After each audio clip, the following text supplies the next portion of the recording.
అందరూ పెళ్ళయిన తర్వాత జీవితం చాలా సంతోషంగా ఉండాలని, ఆనందంగా గడపాలని ఎవరైనా కోరుకుంటారు. అమ్మాయి అయినా, అబ్బాయి అయినా. అమ్మాయి అయితే చాలా కలలే కంటారు. వివాహం చేసే ముందు కనీసం రాసులు, నక్షత్రాలైనా కలవాలి.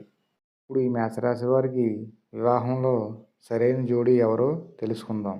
ఈ మేషరాశి వారు బాగా స్పీడ్ అయిన వారు, ఉత్సాహంగా ఉంటారు. వీళ్ళలో ఆత్మవిశ్వాసం ఎక్కువ, కోపం కూడా తేలిగ్గా వస్తుంది. అయినా వీళ్ళకి మంచి మనసు, నిజాయితీ గల స్వభావం ఉంటుంది. ఇలాంటి మేషరాశి వారికి సరిపడే రాశి, మొదటి రాశి కర్కాటక రాశి.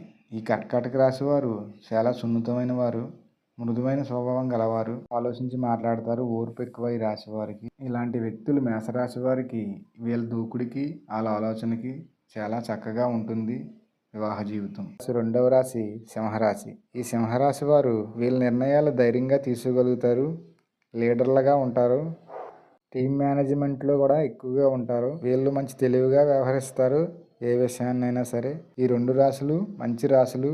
మేషరాశి ఉత్సాహం, సింహరాశి ఆత్మవిశ్వాసం. ఈ రెండాటికి వివాహ జీవితం చాలా చక్కగా ఉంటుంది. మేషరాశి వారికి సెట్ అయ్యే మూడో రాశి ధనుస్సు రాశి. ఈ రాశి వారు గురువులు, టీచర్లుగా ఉంటారు.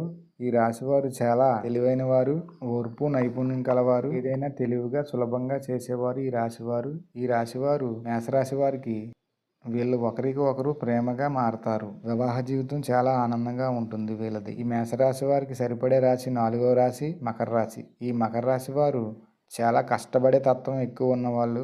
వీళ్ళు బాగా ఆలోచించి కానీ ఒక నిర్ణయానికి రారు. వీళ్ళ సహనం, వీళ్ళ స్థిరత్వం మేషరాశి వారికి బాగా ఉపయోగపడుతుంది. ఈ రెండు రాశుల వాళ్ళు వివాహ బంధంలో వీళ్ళ జీవితం చాలా హుందాగా ఉంటుంది. ఈ మేషరాశిలో అశ్విని, భరణి, కృత్తిక ఈ మూడు నక్షత్రాల్లో మీ నక్షత్రం ఏంటన్నది కామెంట్లో తెలియజేయండి. ఈ రాశుల వాళ్ళు వివాహం చేసుకున్నప్పుడు వివాహానికి కారకుడైన గురువు ఎలా ఉన్నాడో చూడాలి జాతక చక్రంలో. లగ్నం కూడా అతి ముఖ్యంగా చూడాలి. లగ్నం, గురువు, దగ్ధ రాశులు చూడాలి. రవి, కుజ, శనులు కూడా జాతక చక్రంలో ఎలా ఉన్నాయో చూసి ఆ వివాహం చేసుకుంటే చాలా చక్కగా ఆనందంగా ఉంటుంది.